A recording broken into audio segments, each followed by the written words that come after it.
Comenzamos con el libro de Josué, terminamos el recorrido litúrgico por el Deuteronomio y con ese libro cerramos el ciclo del Pentateuco, que comenzamos ya hace unas cuantas semanas atrás. Ahora tenemos el libro de Josué, que es un libro histórico, después seguiremos con el de los jueces y estamos siguiendo la historia del pueblo de Israel, que es nuestra historia también, en el sentido de la relación que ese pueblo tenía con Dios. Dios deja a Josué en el lugar de Moisés y hace un signo también delante del pueblo, este paso del Jordán que parece calcado del Mar Rojo para afianzar también el liderazgo de Josué. Pero nosotros tenemos que quedarnos con la verdad de la Sagrada Escritura y fundamentalmente lo que la Sagrada Escritura nos cuenta es la fidelidad de Dios. Dios está con nosotros también en las situaciones difíciles. El pueblo de Dios deja el desierto y ahora se dirige a conquistar la tierra prometida, Canaán. Por supuesto que los libros históricos tienen un poquito así de idealización de las cosas y la vida diaria seguramente que fue muy difícil. Recordemos cuando enviaron a estos exploradores que eran espías y que vinieron con una mala y una buena noticia, eso que determinó que Moisés no pueda entrar en la tierra prometida. ¿Cuál era la buena noticia? Que la tierra era muy buena, y la mala noticia que los que habitaban no iban a dejar el lugar.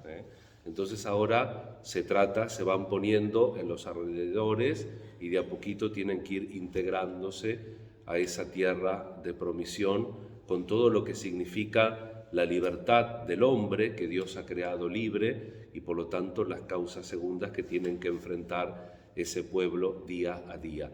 Pero el paso del mar, recordemos el mar y ahora el río que evoca el mar siempre es el sinónimo del mal, del peligro, y cuando Dios está con nosotros, el mar, el agua que no podemos controlar, sale en nuestra ayuda. Este es el mensaje cierto del Antiguo Testamento que nosotros también tenemos que hacer nuestro y cimentar nuestra vida. Dios camina con nosotros, no suprime las consecuencias de nuestra libertad y de la libertad de los otros, pero siempre permanece fiel. Y lo que se requiere, y vemos y vamos viendo cada vez más en el repaso que hacemos de los libros del Antiguo Testamento, que el motivo a veces del pueblo que le pasan cosas es por su libertad mal usada, porque Dios está siempre con nosotros y nosotros no siempre usamos nuestra libertad como conviene. En el Nuevo Testamento estamos por las fiestas que tuvimos, por las lecturas propias de los días anteriores, abandonamos un poquito la lectura continua de nuestro Evangelio, estamos en el discurso que podríamos llamar comunitario. Ayer hablaba de la corrección fraterna y hoy habla del perdón, el perdón que Jesús se lo toma en serio. Cada vez que habla del perdón se lo toma en serio. En este Evangelio, en alusiones fuertes, por ejemplo, con la liturgia, si vas a presentar tu ofrenda y entendés que tu hermano tiene algo contra ti, no vos contra el hermano. Yo siempre en broma, pero cierto, digo, Jesús dice así porque nosotros siempre tenemos algo contra el hermano. Entonces eso no sería novedad, pero si a veces percibimos que el otro tiene algo contra nosotros, dejemos la ofrenda, reconciliémonos con el hermano y luego volvamos y presentamos la ofrenda. La deuda desmesurada, para que se den una idea, no las quiero marear porque es muy temprano, pero un talento es una medida babilonia. El talento comienza con unos 35, 33 kilos de plata. Algunos llegan a decir que en la época de Jesús un talento era 58.9 kilos de plata. Así que imagínense lo que eran 10.000 talentos. Era una deuda que no sé si todo Israel tendría, y eso evidentemente viene a suplir el tema de la falta de abstracción en el lenguaje que hablaba Jesús. En el arameo y en el hebreo actual no hay abstracción.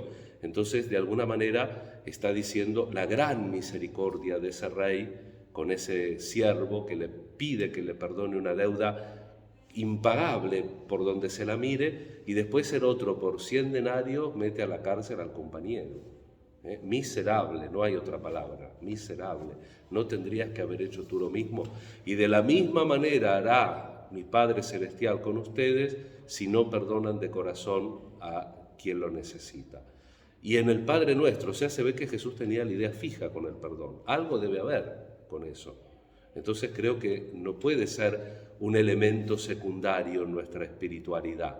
Cuando leemos la Biblia, este tema no lo podemos soslayar, porque si lo soslayamos, evidentemente que tenemos un problema nosotros, porque Cristo era obsesivo con ese tema, tanto que lo dejó en el Padre Nuestro. Perdona nuestras ofensas como nosotros perdonamos a los que nos ofenden. Y por último, reflexionemos mínimamente en estos temas de sentir a Dios con nosotros en las adversidades, el perdón, que tenemos que darlo siempre, un perdón que tiene que ser maduro, un perdón que tiene que estar cimentado en una cierta relación de caridad con el prójimo, porque el hecho de que perdonemos siempre no quiere decir que nos volvamos cómplices del pecador y no lo ayudemos. Una cosa es perdonar siempre. Juan Pablo II fue a visitar al que lo valió, pero el señor Alí Akka, cumplió su pena en la cárcel, ¿no es cierto? Una cosa es el perdón y otra cosa es no ser cómplice del que hacen mal, pero una cosa no invalida la otra. Al contrario, cuando uno se lo toma en serio, es más responsabilidad, es más la responsabilidad de acompañar a alguien que necesita ayuda que ser cómplice de ese y que sea lo que Dios quiera.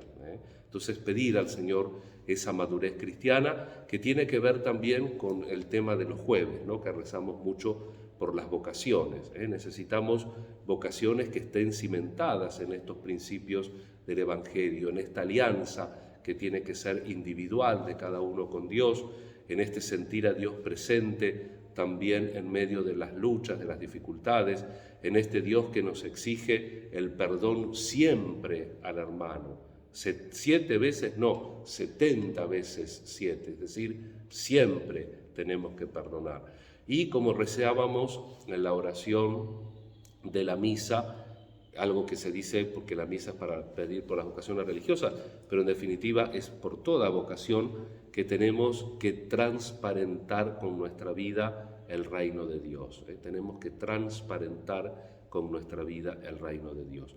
Lo pedimos con fe junto con las intenciones de la misa y le queremos decir una vez más al Señor sí a nuestra vocación de bautizados, sí a nuestra vocación en la vida laica, en la vida religiosa, en la vida sacerdotal.